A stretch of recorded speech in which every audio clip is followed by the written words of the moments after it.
জমজম কুয়া ও মক্কার নেতৃত্ব। মক্কার প্রধান আকর্ষণ হল জমজম কুয়া ও কাবাগৃহ, দুটি আল্লাহর অপূর্ব কুদরতের জ্বলন্ত নিদর্শন। জমজম ও কাবাগৃহের সেবা ও তত্ত্বাবধান কার্যের মধ্যে যেমন তাদের উচ্চ মর্যাদা নিহিত ছিল, তেমনি উক্ত মর্যাদা লাভের প্রতিযোগিতাই ছিল তাদের মধ্যকার পারস্পরিক রেষারেষি ও হানাহানির অন্যতম প্রধান কারণ। তৃষ্টিত হাজেরা ও তার দুগ্ধপোষ্য সন্তান ইসমাইলের স্বার্থে আল্লাহর হুকুমে সেখানে জমজম কুয়ার সৃষ্টি হয়।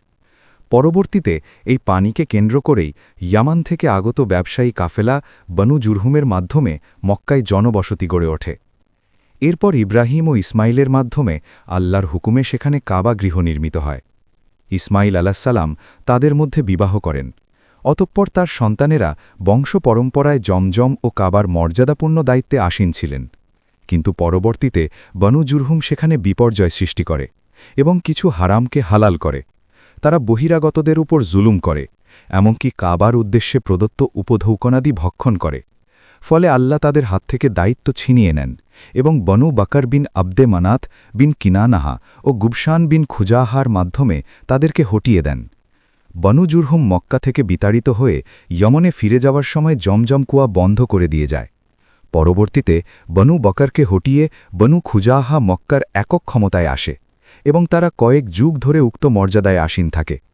এ সময় কুরাইশ বংশ বিচ্ছিন্ন ও বিভক্ত ছিল। পরে তারা কুসাই বিন কিলাবের নেতৃত্বে ঐক্যবদ্ধ হয় এবং মক্কার ক্ষমতায় আসে। কুসাই ছিলেন রসুলুল্লাহ সায়ের পরদাদা হাশেমের দাদা। কুসাই খুজাহা গোত্রের শেষ নেতা হলিল বিন হাবশিয়াহার কন্যা হাব্বাকে বিবাহ করেন, বিধায় তারা পরবর্তীতে সর্বদা বনু হাশেমের মিত্র ছিল এবং তারা রসুল সাকে তাদের ভাগনার সন্তান বলত। তাছাড়া বনু খুজাহা ধারণা করত যে তাদের নেতা হলিল তার জামাতা কুসাইকে পরবর্তী নেতা হিসেবে ওসিয়ত করে গেছেন। এভাবে মক্কার নেতৃত্বে ছিলেন প্রথমে বনু জুরহুম, অতঃপর বনু খুজাহা, অতঃপর বনু কুরাইশ। রসুলুল্লাহ সায়ের আবির্ভাবকালে কুরাইশ বংশ মক্কার নেতৃত্বে ছিল। অনুমান করা হয়ে থাকে যে বনু জুরহুম ২১০০ বছর, বনু খুজাহা ৩০০ বছর মক্কা শাসন করেন। তাদের পর থেকে কুরাইশ বংশ মক্কা শাসন করে।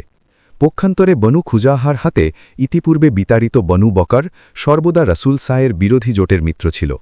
সে কারণ পরবর্তীতে বনু খুজাহার উপর বনু বকরের হামলা ও হত্যাকাণ্ডের ফলেই হুদাইবিয়ার সন্ধি ভেঙে যায় এবং মক্কা বিজয় ত্বরান্বিত হয়। কুরাইশ বংশ ছিল বনু ইসমাইলের শ্রেষ্ঠ শাখা এবং কুরাইশ বংশের শ্রেষ্ঠ শাখা ছিল বনু হাশিম গোত্র।